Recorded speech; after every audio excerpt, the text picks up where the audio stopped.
G'day and welcome to the Grow a Small Business Podcast. I'm your host, Troy Truen. Each week, we speak with an owner who has grown a business with 5 to 30 team members to something bigger. Diving into their numbers and unearthing the pain they've experienced, we explore what they did to overcome each barrier and what they would do differently from day one. Let's get into it. Welcome, everyone. Today I'm interviewing Daniel Sih of Spacemakers based in Hobart, Tasmania in Australia. So we work pretty closely together geographically from our lovely city of Hobart. So today we're going to be discussing making space from digital distraction. So, thanks a lot for your time, Daniel. Yeah, no worries. Great to be here, Mick.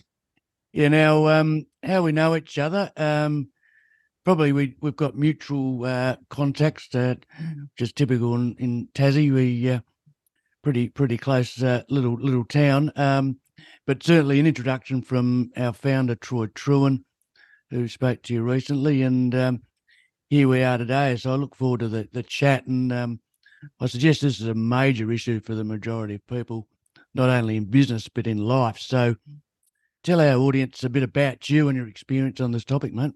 Yeah, so look, I'm a productivity coach and consultant, and I've been writing and speaking about productivity for a long time. And yet what I've realized, particularly in the last 5 years, but definitely accelerating post-COVID, is that leaders are just smashed for time and they don't have any space in their life.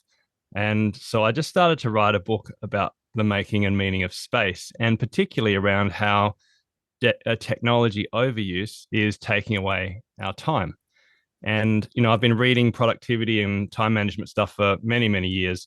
And yet I think something's changed in our context today, that we actually need a second set of skills. So the first step would be knowing how to, organize yourself, use your calendar, be structured in time blocking, get your inbox to zero, know how to use online lists, etc. But the second set, which isn't about pace, it's more about space. It's about slowing down. It's about intentionally unplugging from technology and learning to actually implement practices of deep thought and deep rest and deep relationship.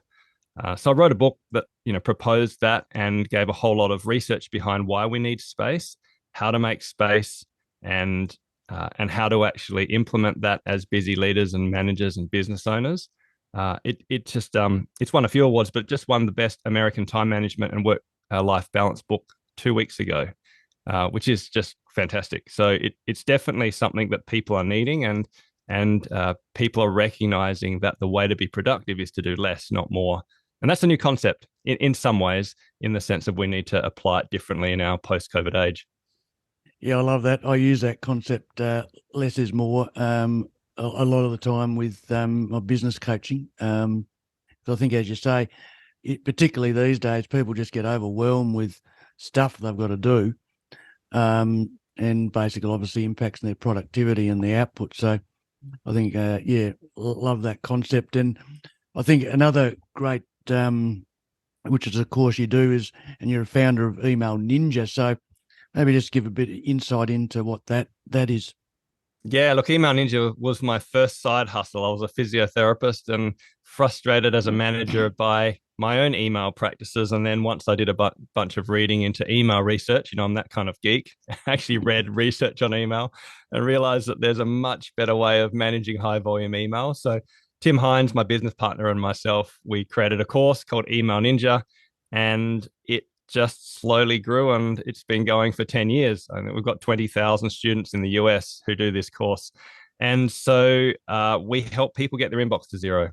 And in many ways, it relates to the whole Spacemaker methodology, because I don't really care that much about email. I care about people thinking deeply and leading themselves and making the right decisions in their work and life. But if you can't get off the runway of basic productivity because your inbox has got like 5,000 emails and some are read and unread and flagged and unflagged, and I don't know, you're emailing yourself back again emails so you don't lose them. Once you get that type of behavior pattern, it's very hard to start thinking about goals and vision and projects and culture, because you just can't fix up the basic runway issue of email. And so Email Ninja is about making space so that you can think about higher level things and then be intentional in how you live your life.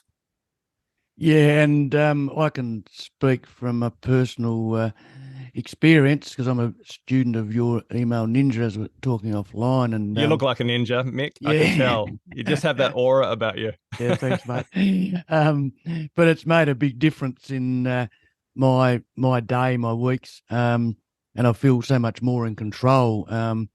So I think at the very least, it's really positive from a mindset, but also from a practical perspective, and just being more effective and efficient and productive. So, yep, certainly something I'd recommend to our listeners to. If you've got problems with your email, Email Ninja is for you. And you'll even get a little ninja if you do the course. So, who doesn't need a plastic ninja to put on the desk? Absolutely. Absolutely. So tell our listeners, what are the key implications that I guess small business owners should be aware of respect to, I guess, making space from digital distraction? And Yeah. So, look, the key idea I would say for Spacemaker, in terms of the book, is that we all have a relationship with the online world. And we need to reflect on that relationship, because if it's unhealthy, then our whole life will be unhealthy, including our business. Even if it's profitable, you might end up turning around 5 years later and thinking, I hate my business because it ruined my life. It gave me a heart attack and it kind of destroyed my, health. And so making space is about having that bigger picture, particularly around technology and how much we're online. So what's fascinating is, in my book, I talk about when I was a kid, I played the piano and I wasn't very good at it. My parents made me like practice 10, 15 minutes a day, maybe a few times a week for about 4 or 5 years. But eventually I could play, entire pieces without looking at the sheet music because my fingers knew what to do. And I started to become musical and I started to think a bit musically because my brain was changing in response to what I was habitually doing. So that's an example of neuroplasticity, where the brain changes based on what we habitually do, whether it be learning an instrument or learning a language or building relationships or playing a sport. But the same is true whenever we practice the internet. Now, the average Australian adult is practicing the internet 9.4 hours a day. Office workers, probably business owners, like in a digital business like mine, would be easily 12 hours a day on average. That's the stats. wow. So imagine if you practiced the piano for 12 hours a day or 65, 80 hours a week, what that would do to the development of your brain.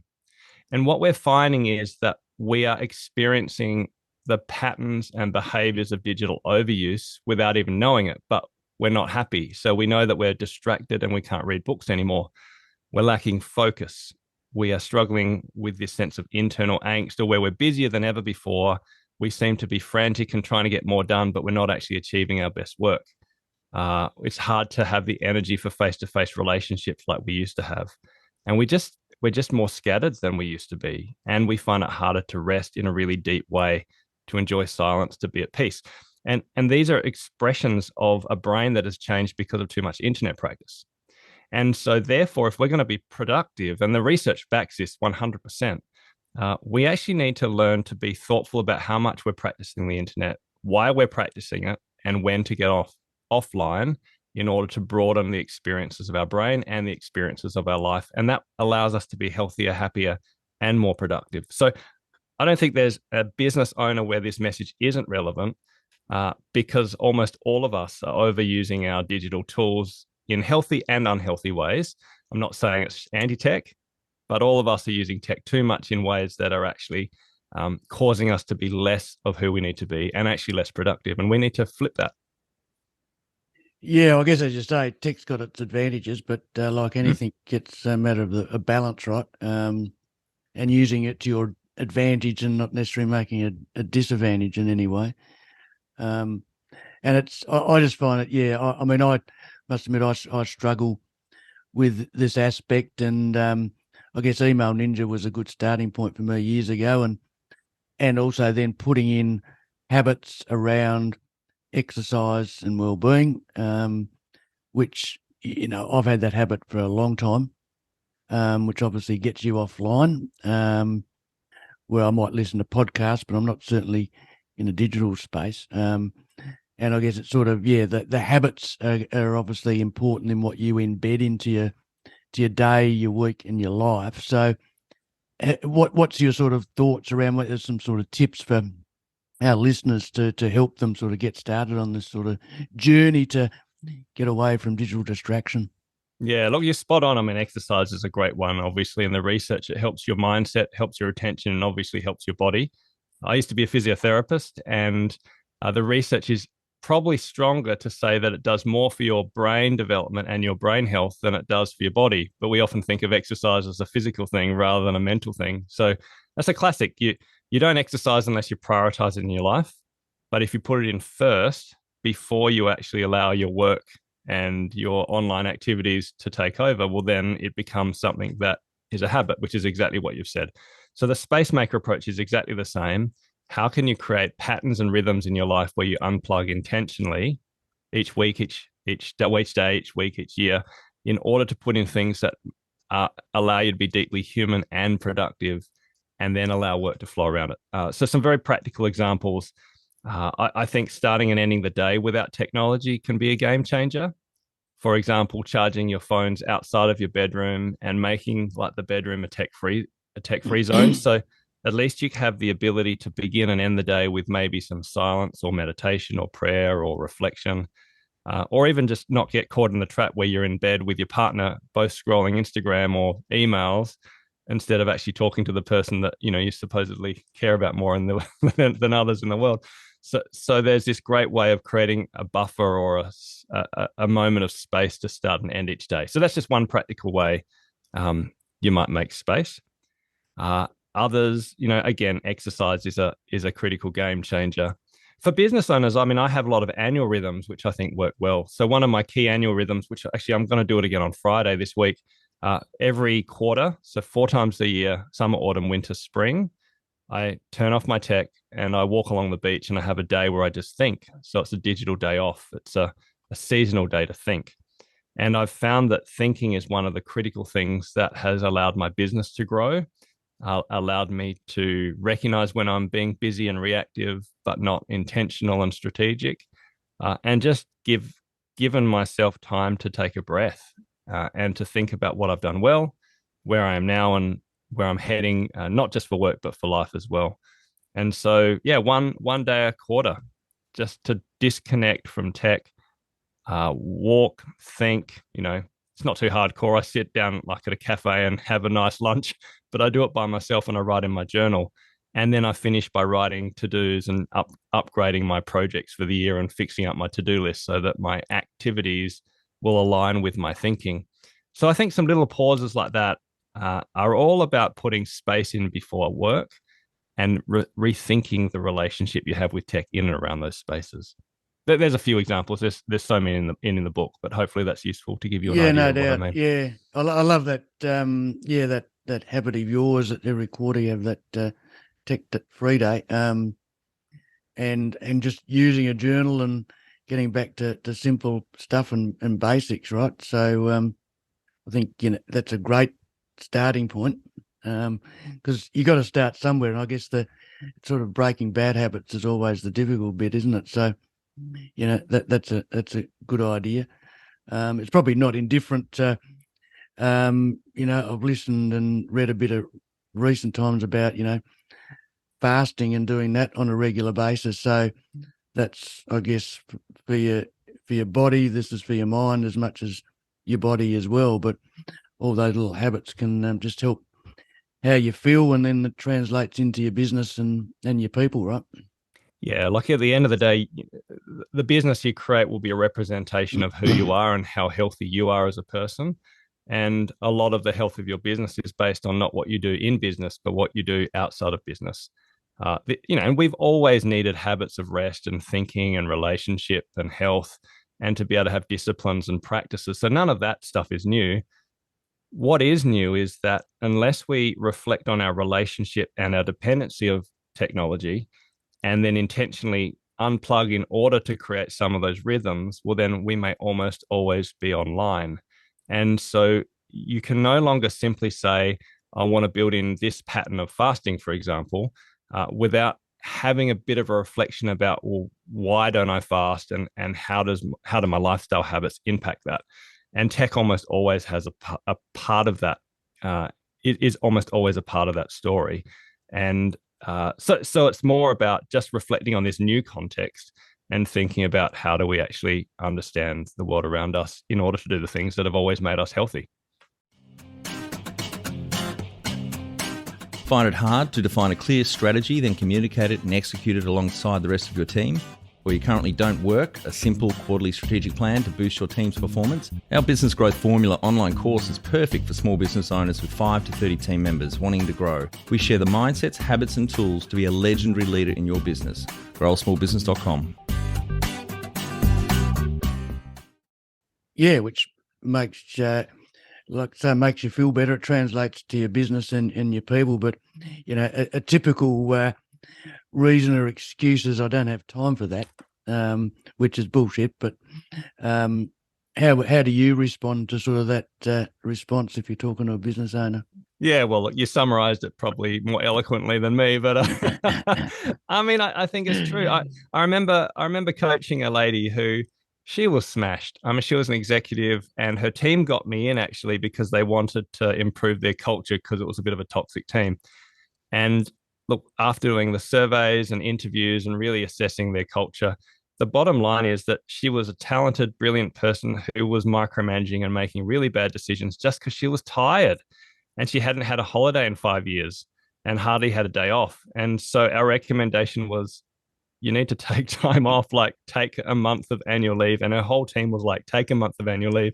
And her response was, look, there's a lot going on right now. When things slow down, then I'll have a holiday. And look, we know the end of the story. She burnt out, the team left, and it was a disaster. But in terms of like that idea, we will never have space. Like, we will never not be busy. There will never be a time when you don't have a million things to do or a million things you could do as a business owner, let alone the Netflix episodes and school drop-offs and dance rehearsals and all the other stuff you have in your life, the renovations you'd like to do. You'll never get it done. And therefore, the only way to be a spacemaker, the only way to actually have a healthy, balanced life is to choose what are the things that must go in irrespective of whether I have time. And it should be stuff related to deep thought, deep rest, deep relationship, and exercise would fit in the deep rest category, and health from my perspective. And then once you put those patterns in your life, then somehow trust that the work will flow around it. Because you can get more done in, if you were to work 80 hours a week for, 4 weeks, yes, you'll get more done for 4 weeks, but you can't do that over 5 years. We'll be picking you off the floor. And so have the long game in mind. And think about being healthy and productive and running a business that you love in the context of a healthy life from the get-go, so you don't turn around and have a business that's successful that killed you and that you hate because it took too much out of you. There's a better way to live, and it's about putting space in first. Yes, and unfortunately, that's it's quite common in small business owners. So, and I think obviously the other piece to that is sleep, which is the rest part. So, that's so important to productivity and just feeling better, right? Definitely. Yeah. So just, you touched on a story before, I guess. Have you got a sort of one more around this digital distraction and in a good way? Yeah, in a good way. Look, what's been fantastic since releasing the book is people just emailing me or messaging on LinkedIn and just saying how much these simple practices have really shifted their mindset and helped their relationships, which is super. Like, it's just really fantastic. I've had so many people say, look, I deleted Facebook and Instagram, for example, from my phone, or I just got off social media altogether, and now I'm intentionally taking my kids out and kicking a soccer ball, or I'm actually sleeping more, or I'm having time just to think about my life, and it's led to a different career. I've had a number of people say my career changed because I read your book, turned off tech, and realized actually I was using tech to run and distract myself from the life I wasn't enjoying. And then they made some big changes. So I've got so many stories that are exciting about what happens when you make the space. It's almost like someone said the other day, it's almost like technology In terms of overuse, again, I'm not anti-tech. Like, I run a tech business. I teach tech. I'm online all the time. So this is not an anti-tech message. It's an anti-overuse message. But it's almost like the emails and social media and just constant noise is like a downward force. And if you can defrag and unplug from time to time, it's almost like there's an upward force, which are all the things that you would love to imagine for your life.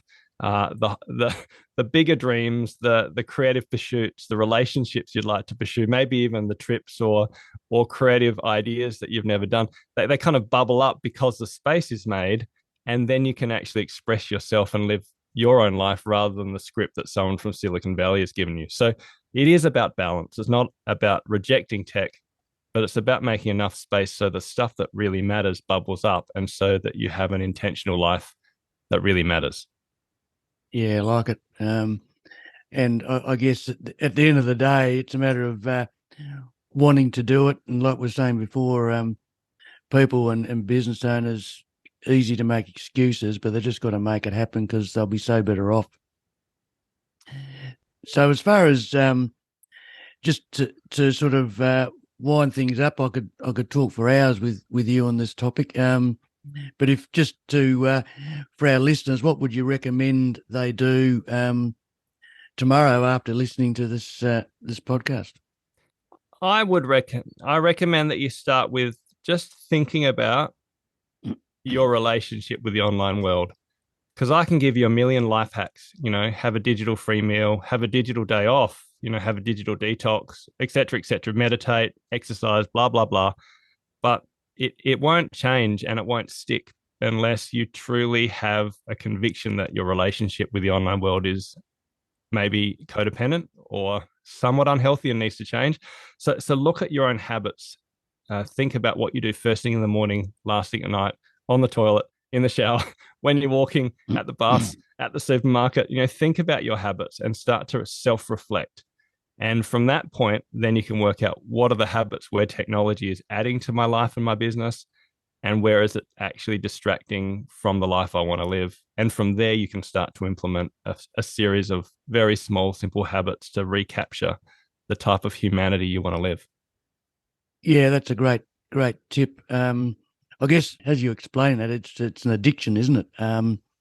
So like any addiction, you need to recognise it yourself and admit to it, and then make changes.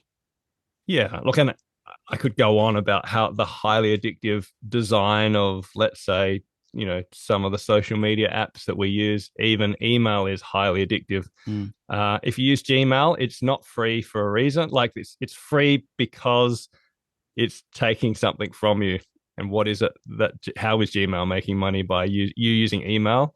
It's quite scary when you find out the way in which even simple things like Gmail are designed and how they're designed to make you addicted and therefore sell your metadata. So we are addicted, and that's not your fault. It's the world we live in, but we can recapture some things by thinking about it deeply. Yeah, no, that's great. So thanks for your time again today, Daniel, and certainly suggest our listeners to maybe go to your website at spacemakers.com.au and have a look at the courses that you offer, and certainly the Email Ninja course I can recommend. And also, to grow a small business, we've got a Transform Your Performance short course, which sort of ties in nicely to Spacemakers. So there's a couple of options there for our listeners. So thanks again, mate. No worries. Thanks, Mick. And for our audience, we'd greatly appreciate a review in iTunes or whatever platform you listen to us on. More reviews means we bubble up higher in iTunes, etc. So more business owners looking for podcast help with their growth will find us.